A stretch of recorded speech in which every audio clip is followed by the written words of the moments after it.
Muy buenas noches, bienvenidos queridos hermanos a esta última sesión del curso para ministros extraordinarios. Sean bienvenidos todos. En el nombre del Padre, del Hijo y del Espíritu Santo. Amén. Señor Jesús, te quiero dar gracias porque nos permites el día de hoy concluir con este curso de formación para ministros extraordinarios. Te pido por cada uno de ellos, bendícelos, bendice sus familias, bendice sus hogares, llena sus corazones de buenos deseos, llena sus corazones de sabiduría, de paciencia, de amor, para que puedan llevar la misión que les has otorgado. Sobre todo, el ser más cercanos con los más necesitados, en este caso, con nuestros hermanos enfermos y nuestros hermanos ancianos, quienes no pueden participar físicamente de la Sagrada Misa. Y por lo tanto, nos concedes este servicio para llevarles la Sagrada Comunión. Permítenos presentar este servicio según tu voluntad.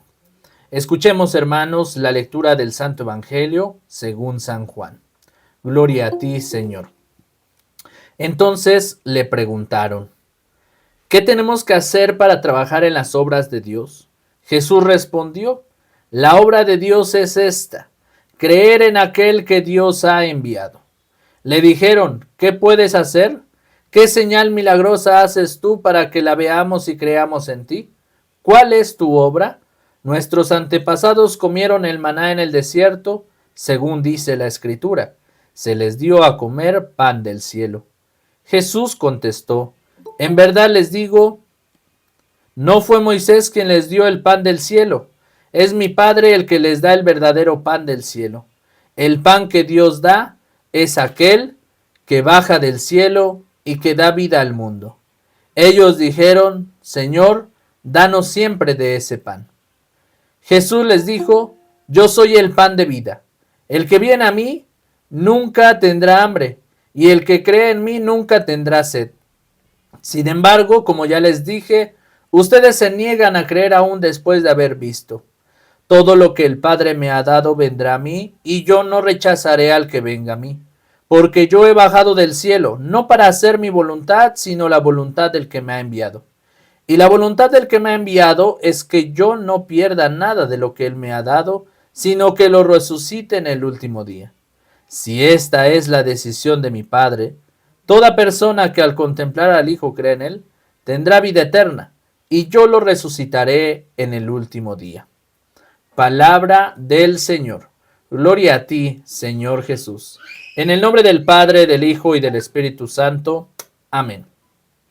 Bienvenidos, queridos hermanos, nuevamente. Les invito a continuar en nuestro curso, ya en esta última sesión. ¿Por qué el ministro extraordinario tiene que saber sobre el misal romano? Porque en ocasiones nos va a tocar ayudar al sacerdote en lo que es prácticamente la Eucaristía. Entonces, el ministro tiene que estar bien empapado de todo lo que es la liturgia, tanto dentro y fuera de la Sagrada Misa. Entonces, hoy, a través del misal romano, nosotros veremos prácticamente pues todo lo que tiene que ver con la parte de la misa, ¿sí? Todos los gestos y movimientos que hay en la misa. Bueno, en el misal romano comprenderemos los tiempos litúrgicos de la iglesia, ¿sí? Voy a ir haciendo este dinamismo en las preguntas. Quisiera yo preguntar durante la sesión sobre algunas situaciones de la liturgia, entonces estén atentos porque de momento les puedo llegar a preguntar, ¿sí? Bueno, resulta que en nuestra iglesia nosotros expresamos nuestra fe a través de un gesto litúrgico, y este gesto litúrgico va a estar diseñado precisamente a través de un calendario litúrgico, donde año con año nosotros hacemos memoria de los misterios de Cristo, y durante este calendario litúrgico nosotros celebramos el bautismo del Señor, celebramos el momento de su transfiguración, la Pascua, su pasión, su muerte, su resurrección. Celebraremos diferentes momentos donde el Señor predica, celebraremos a la Virgen María, a los santos, a los mártires, en este caso ahorita a San Pedro y San Pablo, y a diferentes personas que han vivido y compartido con el Señor esta historia de la salvación. Precisamente el calendario litúrgico pues es este orden de celebraciones donde nosotros vamos a manifestar y expresar nuestra fe a Dios. Entonces, todo parte del calendario litúrgico y vamos a tener tiempos litúrgicos, ¿sí? Vamos a aprender los tiempos litúrgicos, las oraciones de la misa, las partes de la misa, los prefacios, las plegarias, los ritos, los propios de los santos y las diferentes celebraciones. Entonces, vamos a ver de primer momento, ¿sí?, el calendario litúrgico. Eso me interesa que ustedes vean. En pantalla estamos viendo de una manera muy simbólica y una manera muy sencilla cómo comprender el calendario litúrgico. El calendario litúrgico comienza siempre con el tiempo de Adviento y termina con el tiempo ordinario. Ustedes como ministros ya tienen que saber qué es el tiempo de Adviento, el tiempo de espera del Señor. Estamos esperando su llegada, su nacimiento. Son 4 semanas para recibirlo en el tiempo de Navidad. El tiempo de Navidad, ¿qué es? La Navidad es el nacimiento del Señor.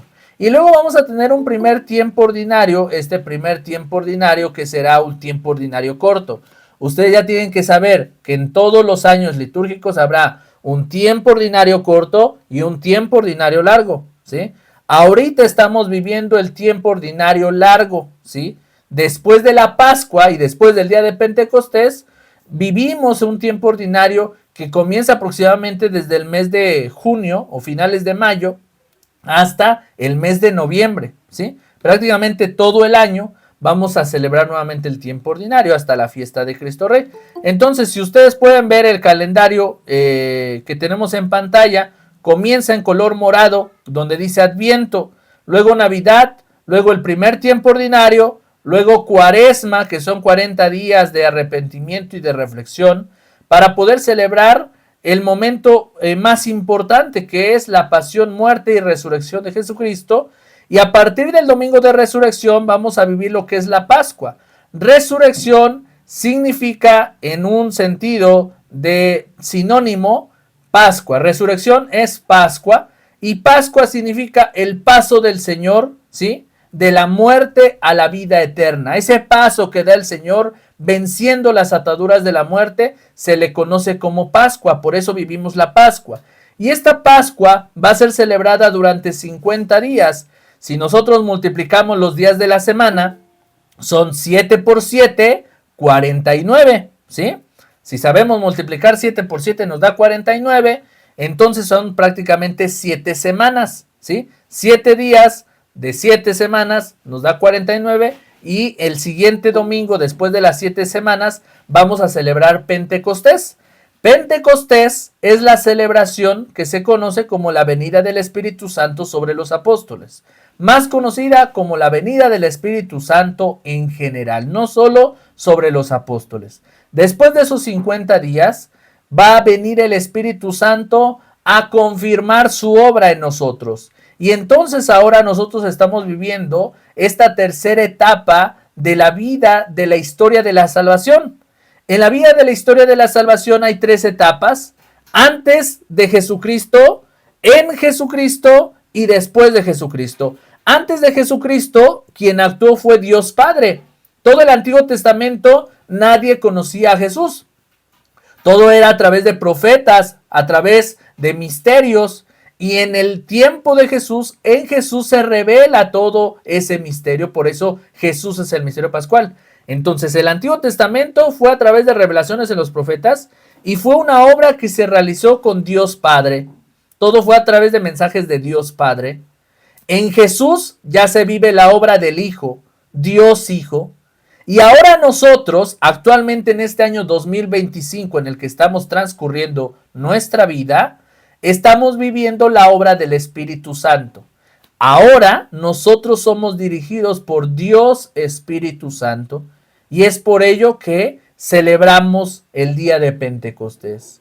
Porque creemos en el Espíritu de Dios que da vida y este espíritu que nos da la oportunidad de seguir siendo una iglesia católica y de seguir llevando nuestra vida y nuestra misión hasta las últimas consecuencias. Por eso se celebra la Pascua. Terminando después de Pentecostés con el tiempo ordinario largo, aproximadamente desde el mes de junio hasta el mes de noviembre, celebraremos todo el tiempo ordinario, reviviendo los misterios de Jesús, sus obras más importantes, su entrega a los enfermos, la resurrección de los muertos, sanando a los enfermos, perdonando a los pecadores, ayudando y dando siempre su vida a los demás. Todo eso celebraremos en el tiempo ordinario largo hasta culminar con la fiesta de Cristo, Rey del Universo. Y nuevamente volvemos a celebrar el año litúrgico. Cada año va a ir cambiando, va a ser ciclo A, ciclo B y ciclo C. Estos 3 ciclos van a tener el ciclo A para el Evangelio de San Mateo, ciclo B para el Evangelio de San Lucas, ciclo C, Evangelio de San Marcos, el ciclo B, el ciclo C para el Evangelio de San Lucas, y el Evangelio de San Juan va a estar en los 3 ciclos. Esto con la finalidad de que a lo largo de 3 años los católicos que asisten a misa cada 8 días puedan conocer y tener por lo menos un panorama de los 4 evangelistas, conocer los 4 diferentes puntos de los escritores sagrados y a su vez también las lecturas del Nuevo Testamento, de las cartas paulinas y también la historia de la salvación desde el Antiguo Testamento. Entonces, si ustedes quieren leer toda la Biblia, será necesario que asistan 3 años consecutivos a misa sin perder un solo domingo de su asistencia.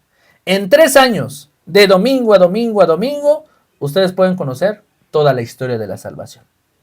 En 3 años.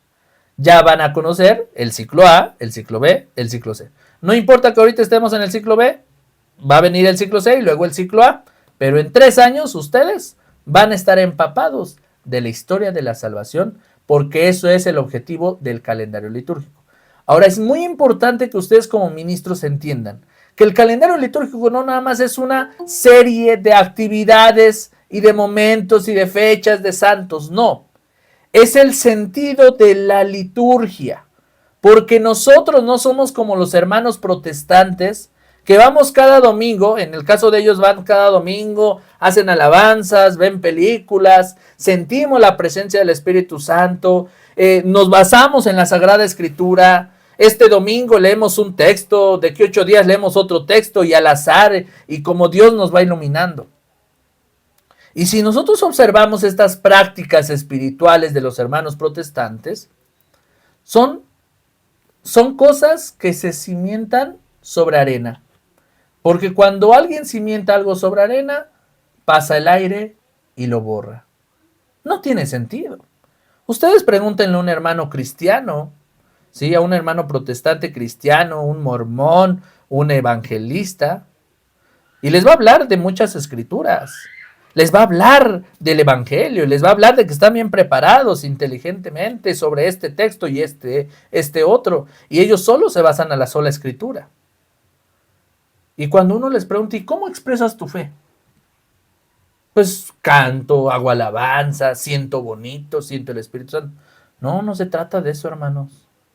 Si nosotros vamos al evangelio, justo lo que ahorita acabamos de leer al principio, ¿en qué? Le preguntan los discípulos, Señor, ¿qué tenemos que hacer para trabajar en las obras de Dios? ¿Qué tenemos que hacer? O sea, si yo quiero trabajar en las obras de Dios, ¿qué tengo que hacer? Jesús responde, la obra de Dios es esta, creer en aquel que Dios ha enviado. Creer en aquel que Dios ha enviado. ¿A quién envió Dios? A Jesús. Y le dijeron, ¿qué puedes hacer? ¿Qué señal milagrosa haces tú para que la veamos y creamos en ti? O sea, ¿cómo podemos creer en ti? ¿Cómo podemos verte a ti? Y Jesús les contestó, en verdad les digo, no fue Moisés quien les dio a comer pan del cielo, es mi Padre el que les da el verdadero pan del cielo. El pan que Dios da es aquel que baja del cielo y que da vida al mundo, es decir, Jesús mismo se hace pan para nosotros. Y ahí tenemos el gran milagro, que es la Eucaristía, que tiene el fundamento cuando nosotros asistimos el Jueves Santo a la institución de la Eucaristía. Cuando Jesús en la última cena dice, esto es mi cuerpo, que será entregado por ustedes. Hagan esto en memoria mía. Es la institución de la Eucaristía. No fue una ocurrencia del ser humano, hermanos. No es una ocurrencia nuestra. Esto que tenemos en nuestras manos, que es la Sagrada Eucaristía, es un don de Dios, que se quiso quedar en un pan sagrado para darse a nosotros. Ese es el origen de la Eucaristía. Y celebrar entonces la Eucaristía durante un año litúrgico tiene un sentido, porque entonces va a haber un momento para reflexionar en la espera del Señor, va a haber un momento para vivir el nacimiento, va a haber un momento para revivir todos sus momentos de milagros, va a haber un momento de perdón, va a haber un momento de reconciliación, va a haber también un momento de alegría en la resurrección, en la Pascua.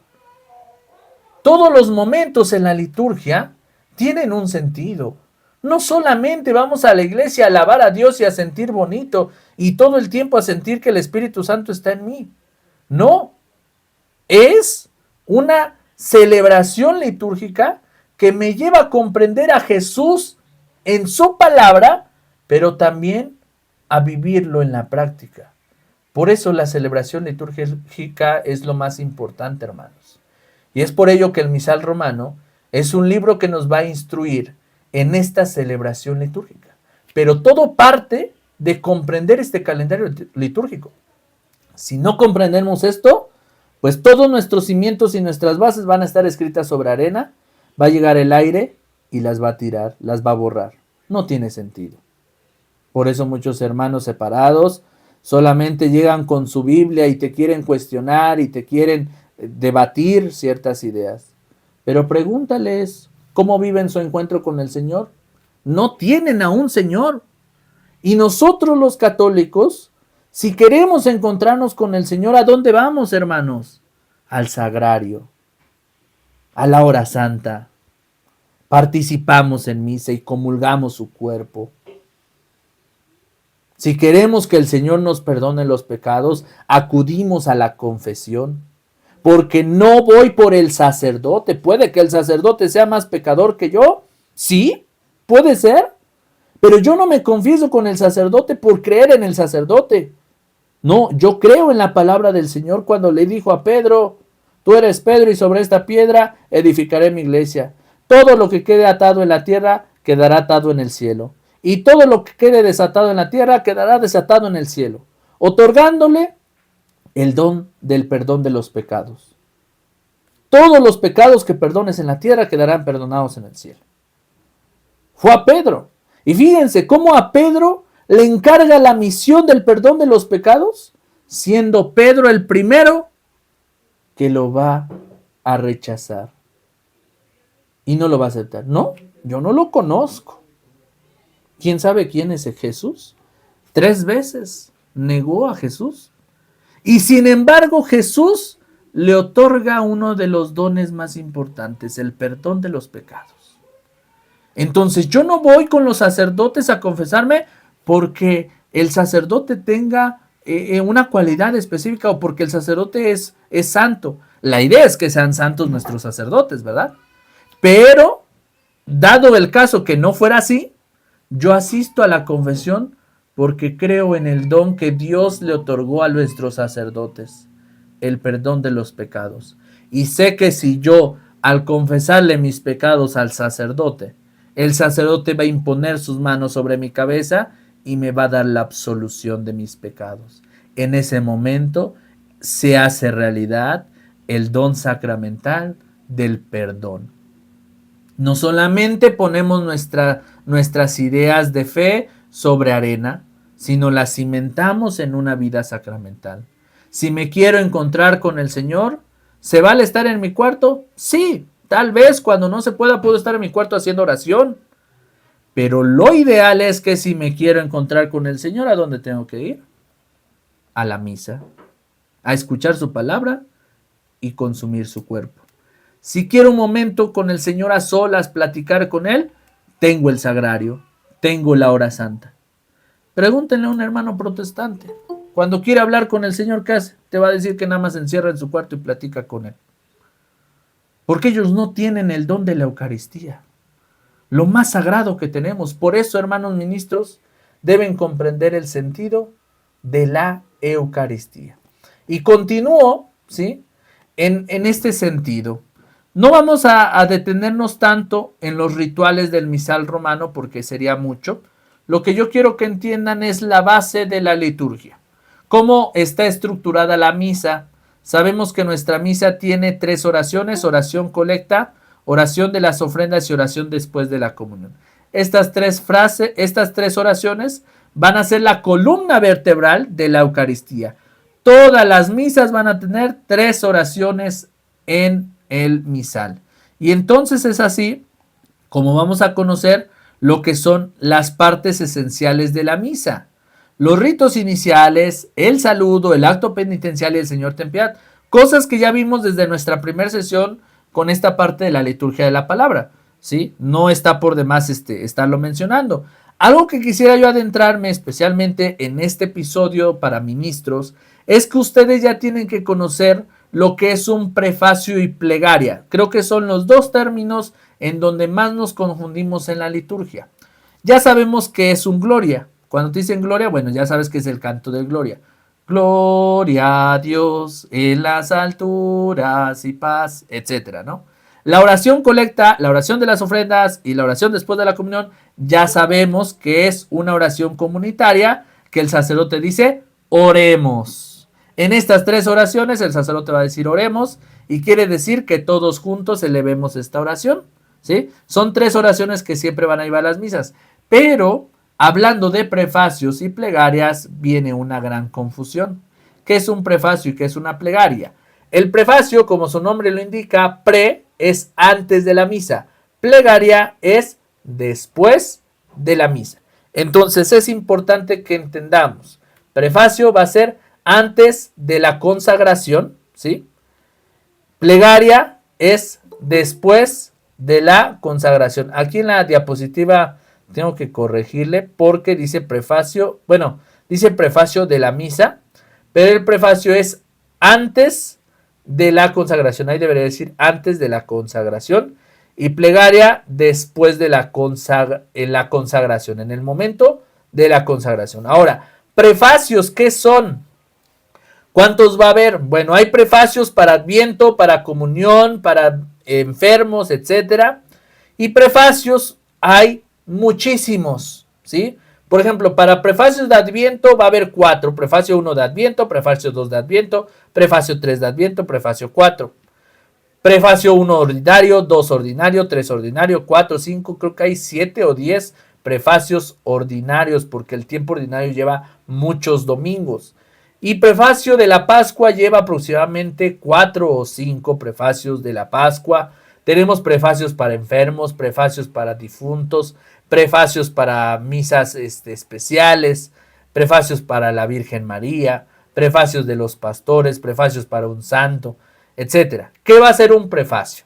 Un prefacio nos va a preparar para la consagración y va a comenzar cuando el sacerdote dice después de la oración de las ofrendas, el Señor esté con ustedes y con tu espíritu. Levantemos el corazón. Lo tenemos levantado hacia el Señor y va a decir, en verdad es justo y necesario, es nuestro deber y salvación, etcétera, etcétera. Esa oración que se hace antes del canto del santo se conoce como prefacio y es lo que nos prepara para la consagración, para el momento de la epíclesis. Y entonces puede haber muchos prefacios dedicados a la Virgen María, al tiempo ordinario, al tiempo de Pascua, al tiempo de Adviento, hay muchos. Ya será cuestión que el sacerdote elija y nos diga cuál prefacio ocupamos. Y la plegaria eucarística solamente van a ser 4 y ahí tenemos en pantalla subrayado en letras rojas que la plegaria eucarística número 2 es la más común. Cuando el sacerdote dice, después del Santo Santo, cantan el Santo, y dice, santo eres en verdad, Señor, fuente de toda santidad. Por eso te pedimos que santifiques estos dones. Esa frase ya es muy común que la escuchemos porque es el prefacio 2. El prefacio 1 es distinto, prefacio 3 distinto, prefacio 4 distinto. El más común es el 2. Entonces, si no sabemos qué, plegaria, si no sabemos qué plegaria eucarística utiliza el sacerdote, siempre pongámosle la 2, porque es la más común. Es una plegaria para la consagración y ahí hay que darle vuelta y vuelta a la página conforme el Padre va diciendo. Todo lo demás es el rito de la comunión, el Padre Nuestro ya traerá su separación, rito de la paz. Todo lo que está en letras negritas es lo que normalmente vamos a encontrar en la misa. Y al final, pues la bendición. Pero lo que más me interesa es esta parte que entiendan del prefacio y las plegarias, porque suele haber cierta confusión dentro del misal romano. Entonces, no sé si hasta aquí tengan alguna duda o pregunta con respecto a ello. ¿No? Bueno, les voy a pasar en el grupo el video completo del curso del misal romano. Me gustaría que lo vieran completo, es un curso aproximadamente de 1 hora. Ahorita por el tiempo no nos daría tiempo ver todo, de hecho la próxima semana va a haber nuevamente un curso del misal romano completo. Si gustan, los que no han participado en el curso, si gustan tomarlo, lo pueden tomar. Pero esta es la base del misal romano. Quiero continuar con la siguiente diapositiva, porque a continuación les voy a presentar, ¿sí? Con respecto a la Sagrada Liturgia. Entonces, viene ahora sí lo más importante. ¿Qué es la liturgia? ¿Cómo celebrarla? ¿Cómo conocerla? ¿Sí? ¿Por qué la liturgia? Ustedes, hermanos, aparte de que ustedes van a llevar la comunión a los enfermos, que ya lo venimos viendo a través de todas estas clases, ya sabemos cómo llevarle la comunión al enfermo, cuál es el momento de la procesión, cómo llevar esta parte de la exposición del Santísimo. Hoy nos vamos a adentrar a los movimientos y acciones litúrgicas dentro de la Sagrada Liturgia. Hay un documento que fue fruto del Concilio Vaticano II que se llama Sacrosanctum Concilium y en español se refiere sobre la Sagrada Liturgia. Eso es lo que quiere decir este documento, sobre la Sagrada Liturgia. Y quiero empezar primero lo primero, ¿sí? Este Sacrosanto Concilio propone acrecentar de día en día entre los fieles la vida cristiana, adaptar mejor las necesidades de nuestro tiempo, las instituciones que están sujetas a cambio y promover todo aquello que pueda contribuir a la unión de cuantos creen en Jesucristo y fortalecer lo que sirve para invitar a todos los hombres al seno de la iglesia. Por eso cree que le corresponde de un modo particular proveer a la reforma, es decir, a la iglesia y al fomento de la liturgia. La iglesia es la responsable de fomentar una buena liturgia. Y esto es la liturgia, hermanos. ¿Cómo celebramos la Eucaristía? Entonces, vamos a adentrarnos a cómo celebrar la Eucaristía. ¿Cuál es la manera correcta de vivir el misterio de la fe? Número 1. Tenemos de entender, hermanos, que el centro de nuestra vida cristiana es Cristo mismo. Dice el documento, la obra de la salvación se realiza en Cristo. Entonces nuestra iglesia tiene que girar en torno a Cristo. Ustedes, hermanos, tienen que ser los primeros promotores de promover a Jesucristo. Tengan mucho cuidado cuando de momento nos preocupemos más por promover la vida de un santo o incluso de la Virgen María. A ver, no estoy diciendo que sean menos, no, pero muchas veces promovemos peregrinaciones marianas, promovemos fiestas patronales de los santos y descuidamos la persona de Jesucristo. Es importante que no se nos olvide que nuestra vida dentro del servicio tiene la intención de promover a Jesucristo, que es el centro de nuestra fe. Incluso Jesucristo es la Eucaristía. Jesucristo se da por nosotros. Jesucristo está en el sagrario. Y por eso es importante entender que solo en Cristo se realiza la obra de la salvación. ¿Podemos de momento promover la vida mariana? Claro, pero un sacerdote nos decía, a veces queremos adentrarnos a profundizar el misterio de la Virgen María, a profundizar la vida de los santos, cuando ni siquiera hemos comprendido a Jesucristo. Entonces, mucho nos faltaría, hermanos, para comprender a Jesucristo. Y la primera tarea que van a tener ustedes para comprender a Jesucristo, léanme los 4 evangelios: Mateo, Marcos, Lucas y Juan. Un ministro extraordinario ya tuvo que haber leído los 4 evangelios. Y tómense un curso, les voy a pasar un video de un padre que es doctor en Sagradas Escrituras, de los diferentes puntos de vista de los escritores sagrados. ¿Por qué un evangelio es más corto que otro? ¿Por qué un evangelista habla de la pasión a diferencia del otro? ¿Por qué uno sí habló de este asunto y el otro no habló de esto? Les voy a pasar ese video para que vean que los 4 evangelistas tienen diferente intención de compartir el mensaje de Jesús. El mensaje es el mismo, pero la referencia es diferente.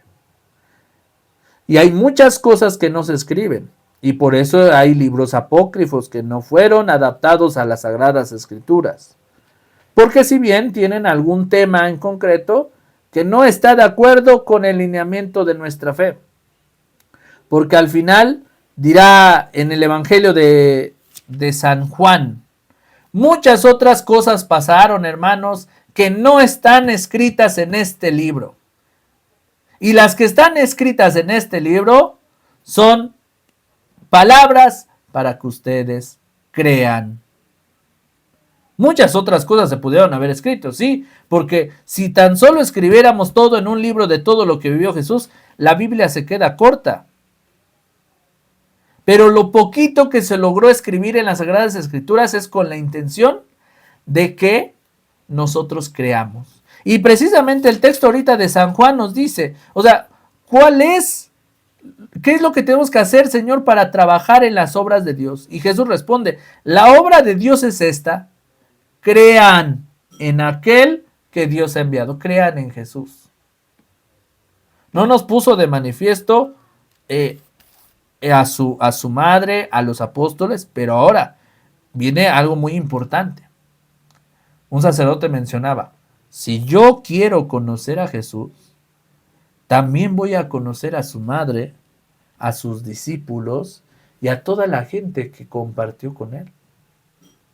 A mí como me encanta leer un libro del juicio del Mesías, donde trae una carta de Poncio Pilato, esto ya se los había compartido en un video, y como Poncio Pilato, que no encontramos textos de él escritos acá en la Biblia, pero como Poncio Pilato en un documento que está justo en una biblioteca de Roma, este documento es una carta que Poncio Pilato escribe. Y dice, yo conocí a Jesús, porque le preguntan que quién era Jesús. Yo conocí a Jesús y yo lo tuve frente a mí. Y en la carta que escribe Poncio Pilato dice, cuando lo tuve frente a mí, desde lejos yo observaba a un hombre que irradiaba santidad. Un hombre que no pertenecía a este mundo. Parecía desde lejos que su cabello le brillaba.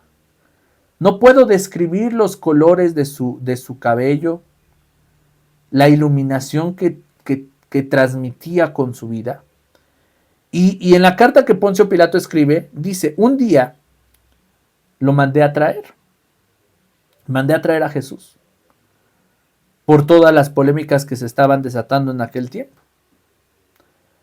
Y dice Poncio Pilato en ese documento, lo mandé a traer y cuando lo tuve frente a mí, las piernas me temblaban y sentía que mis piernas estaban atadas con cadenas al suelo.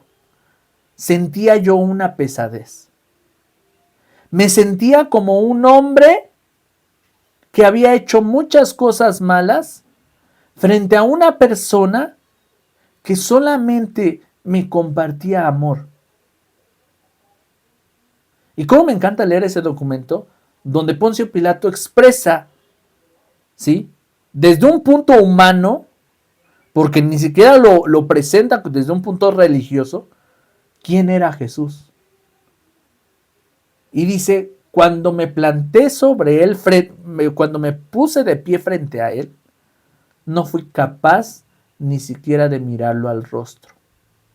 Su voz transmitía un poder, pero un poder humilde que te llegaba al corazón, donde te sentías indigno de él.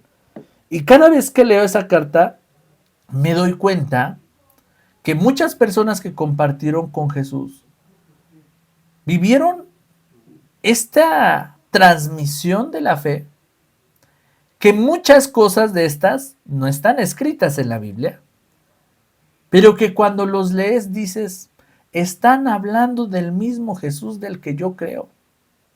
Están hablando de Jesús de Nazaret. Y me encanta que hay muchos testimonios de la vida de Jesús que no están escritos en las Sagradas Escrituras, pero que los libros que están escritos tienen una intención de llevarnos a nuestra fe. Entonces, no se nos olvide, hermanos, que el centro de nuestra vida es Cristo, que al que debemos llevar por delante siempre es a Cristo. Y nuestros mensajes en las reflexiones y reflexiones y testimonios que demos en las horas santas o en las predicaciones de la liturgia de la palabra, hablen de Jesucristo, hermanos. A mí a veces me da tanta tristeza ver a ministros que se les otorga la invitación de llevar, ¿sí?, la comunión, de dar una hora santa, de dar una predicación, y en lugar de que hablen de Jesucristo, se ponen a hablar de otros libros o se ponen a hablar de otras experiencias personales.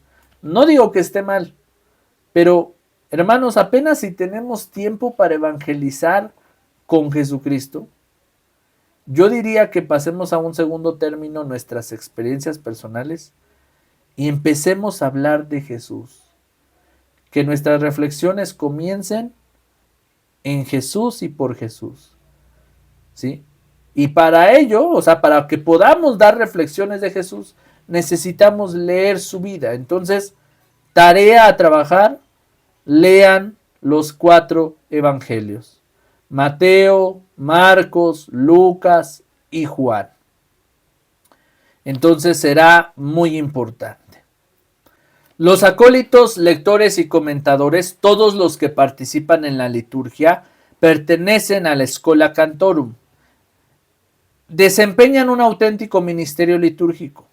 Dice la Sacrosantum: ejerzan por tanto su oficio con la sincera piedad y orden que convienen a tan gran ministerio y les exige con razón el pueblo de Dios. Con ese fin es preciso que cada uno a su manera esté profundamente penetrado del espíritu de la liturgia y sea instruido para cumplir su función debida y ordenadamente. Todas las personas que participan en la liturgia deben de estar preparadas, hermanos. Todos deben recibir instrucciones, deben de estar formados, deben de tomar un curso, una orientación. Tal vez al principio sí, nos va a llamar el padre y nos va a decir, a ver, ven ministro, ven lector, ven catequista y da catecismo. Así empezaron muchos, a la brava, ¿sí? Yo conozco a muchas personas que llegaron al servicio porque el padre los llamó. Un día no había catequista y dijo, a ver, señora fulanita tal, venga para acá. A ver, usted, ¿puede darles catecismo a los niños? Ah, sí, padre. Y así, ¿y qué les diste? ¿Quién sabe? Les enseñaste a lo mejor a persinarse. Pero después empezó una formación. Tuviste que aprender, empezar a leer, tomar un curso para dar bien el servicio. Al principio así Dios nos llama. Igual para ministro, ¿no? A ver, ven fulanito de tal, vas a ser ministro. ¿Y qué es eso, padre? ¿O cómo se hace? Bueno, ya lo irás aprendiendo. Pero todos debemos ser instruidos para cumplir estas funciones en la liturgia. Al principio se pueden entender algunos errores en la liturgia, pero una persona que ya lleva más de un año en el servicio en la iglesia y que no ha sido formado o instruido, pues habla ya entonces de abusos litúrgicos, donde ya estamos profanando lo sagrado, donde no le estamos dando la verdadera importancia a lo sagrado. Entonces será importante que podamos en adelante comprender un poquito más sobre los libros sagrados. Justo más adelante hay un curso especial de leccionarios y del ritual de los sacramentos. Algo que les mencionaba yo, ¿no? Ustedes como ministros pues tienen que saber cómo llevar estos rituales. Es una manera muy sencilla. Ustedes tienen que saber que el misal romano, lo que ahorita vimos en la primera sesión, es el libro por excelencia de la Sagrada Liturgia, por eso es un libro muy grueso. Saliendo del libro del misal romano, vamos a entender rito para bautismo, ritual de exequias, ritual de matrimonio, ritual de Semana Santa. Y ustedes me dirán, ¿y cómo manejo todos esos rituales? Miren, es muy sencillo. Comprendan la estructura de la misa. ¿Ya la comprendieron? Bueno, lo mismo que se hace en el misal, se hace en el ritual de todos los rituales que hay. Es lo mismo. De hecho, el ritual de bautismos, si no tuviéramos ese libro de ritual de bautismos, lo podemos hacer desde el misal romano. ¿Sí? ¿Qué es lo que va a hacer el ritual de bautismos? El ritual de bautismos va a juntar las oraciones del misal romano, cómo se inicia la misa, ¿sí? Y va a juntar el ritual de las lecturas, va a tomar las lecturas del leccionario y las va a juntar. Y entonces en un solo librito vamos a tener cómo inicia la misa, cuáles son las lecturas, las oraciones después de la homilía, y va a traer todo ahí mismo en el ritual de bautismo. Ritual de la confirmación, igual ahí te va a traer todo, paso por paso. Ritual de la comunión, te va a traer también el ritual de difuntos, ritual de exequias, ritual de Semana Santa. Pero incluso si no tuviéramos esos rituales, ¿puedo leerlos desde el misal? Sí, el misal trae todo y los leccionarios, porque los leccionarios traen la palabra de Dios de todos los días de las misas, ¿sí? Entonces, esos son los libros litúrgicos que se ocupan para la celebración de la misa. No hay tanta teoría en ello, ¿sí? Es importante, hermanos, entender que nuestras acciones litúrgicas dentro de la misa son nuestro cuerpo. Nuestro cuerpo es aquel que se va a presentar como ofrenda a Dios. Y acá va a entrar un debate dentro de la liturgia. Lo veíamos en la sesión anterior. Nos discutíamos mucho las posturas, no sé si se acuerdan, de la comunión, que si hay que estar sentados de pie o hincados después de comulgar. Hablábamos de lo que es correcto, ¿se acuerdan? ¿Qué es lo correcto? Que después de comulgar, si el sacerdote dijo, se quedan sentados y comulgamos y cantamos, después de que paso a comulgar, llego a mi lugar, me siento y canto. ¿Sí? Punto.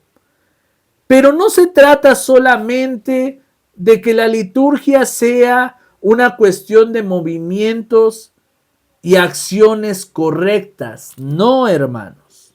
La liturgia es un momento donde el fiel, con su propio cuerpo, se presenta ante Dios para expresar su fe. Entonces, si la idea es que después de comulgar llegue yo a mi lugar, me siente y canto, lo tengo que hacer, eso es lo correcto. Pero voy a ponerles el siguiente ejemplo.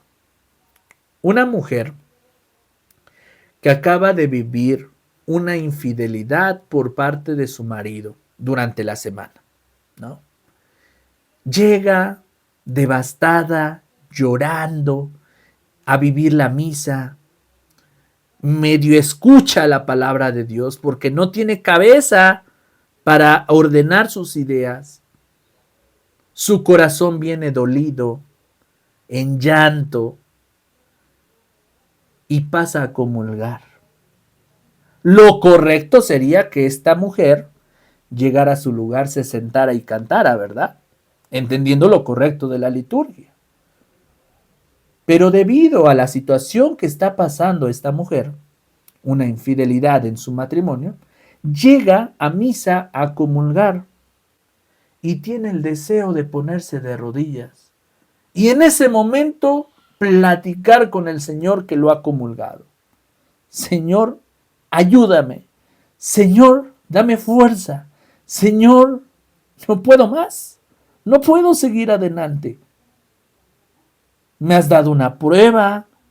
Me he sentido sola, triste, angustiada. Yo les pregunto a ustedes, ¿esto está mal? No, no está mal, hermanos. Pero si nosotros nos basamos a la sola razón de la liturgia que dice sentados y cantamos, van a decir, ay, pues esta señora está siendo irregular porque vino y cincó. Entonces no es correcto, está mal. Y entonces, ¿cómo vamos a juzgar? Vamos a decir, está mal la señora, ¿sí o no? Si juzgamos de acuerdo a las reglas de la liturgia, vamos a decir, ay, la señora está mal. ¿Cómo es posible que estamos en la liturgia, todos comulgando, sentados y cantados, esta señora llega y se hinca? ¿Está mal? No está mal, hermanos, porque la liturgia es la manifestación de nuestro cuerpo como expresión de fe al Señor.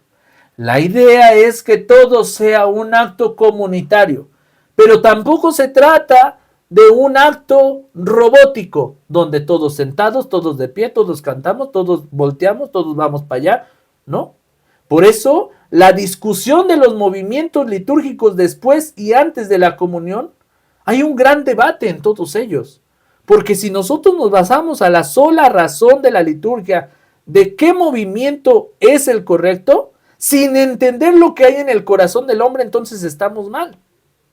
Porque la intención de la liturgia, hermanos, es entender que es un sacramento de unidad, pero que también todos los miembros que acuden a la celebración, que somos tú y yo, vamos con cuestiones diferentes, hermanos. Ese día de la Eucaristía a lo mejor llega alguien, un padre de familia, que dice, yo estoy muy contento y alegre porque mi hijo el día de hoy salió del hospital, venció el cáncer. ¡Qué hermoso! Mientras alguien está llegando a la misa alegre y contento de que mi hijo salió de una enfermedad, por otro lado, al lado de ti, la señora o el señor está viviendo otra situación muy distinta a la tuya.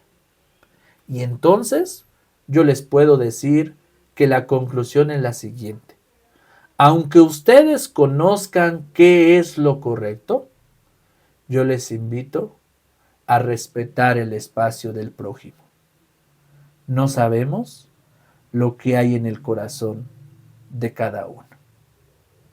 Y por eso es que vamos a ver muchos movimientos que no son los correctos, muchos pensamientos, formas de vestir, formas de actuar, formas de llegar. ¿Sí? Por ejemplo, un sacerdote llegó a decir, ¿los tatuajes son buenos o malos? Pues tal vez si lo vemos desde el punto de vista natural y biológico es malo, por donde lo queramos ver. Un tatuaje encierra un significado, pero también un símbolo que atrae al mal. Depende con qué sentido trae un tatuaje, hay toda una explicación. Y el sacerdote explicaba que una ocasión llegó a la misa y se sentó hasta adelante un hombre lleno de tatuajes. Iba tatuado de la cara, de los brazos, todo tatuado. Y la primera impresión que tuvo de este hombre es que pues era una mala persona, ¿no? Una persona que se tatúa siempre ha tenido este concepto de que es mala. A lo mejor en algún momento de su vida tenía algún vicio, era una persona que se dedicaba a hacer el mal, una persona de malas influencias. Para llegar a ponerse tantos tatuajes a ese grado es porque representa maldad. Y el sacerdote, a pesar de verlo al frente, guardó respeto y al final este hombre se acercó porque quería acercarse a la liturgia, quería participar. Y le dijo: Padre, pues yo me he convertido después de haber tenido un accidente, quiero, quiero servir a Dios. Pero esto que ahora usted ve en mi cuerpo, todos estos tatuajes, representan un signo de mi vida pasada, no de la presente. Y a veces podemos juzgar también cuestiones así. Las apariencias engañan, hermanos. Y hay muchas personas que evidentemente su vida anterior no la pueden tapar con un dedo. Y tenemos que aprender a sobrellevarla y a vivir ese proceso de conversión. Entonces llegarán ante nosotros hermanos así, tal vez hermanos mal vestidos, con otras ideologías, con tatuajes, con piercings, de este tipo de cosas. Tenemos que saberlas trabajar y no dejarnos llevar por las apariencias. Entonces la liturgia es algo que nos tiene que llevar a madurar mucho en cómo juzgamos, ¿sí?, las cuestiones de la celebración. Ahora quiero pasar, hermanos, a la parte del sagrario. Quiero que entendamos cuál es el sentido del sagrario. El día de ayer les compartí un video en YouTube, no sé si lo pudieron ver, y si no, véanlo. Es un video muy breve de 7 minutos donde les compartí la bendición del sagrario de mi comunidad.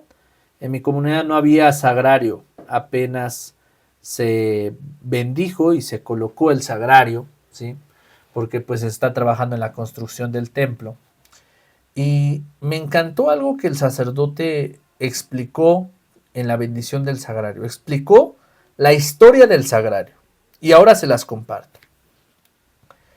El sagrario, que es la parte central de la liturgia, porque es donde se reserva a Jesús, no es un símbolo, sino dentro del sagrario está Jesús y se resguarda a Jesús.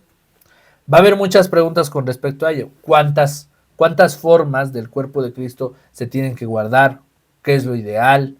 Bueno, debemos entender cuál es el sentido del sagrario. El sagrario surge primero por la razón del mismo servicio que el ministro, por los enfermos. Había personas desde hace mucho tiempo, que no podían asistir a la misa. Y tampoco el sacerdote podía llevarles la comunión cualquier otro día.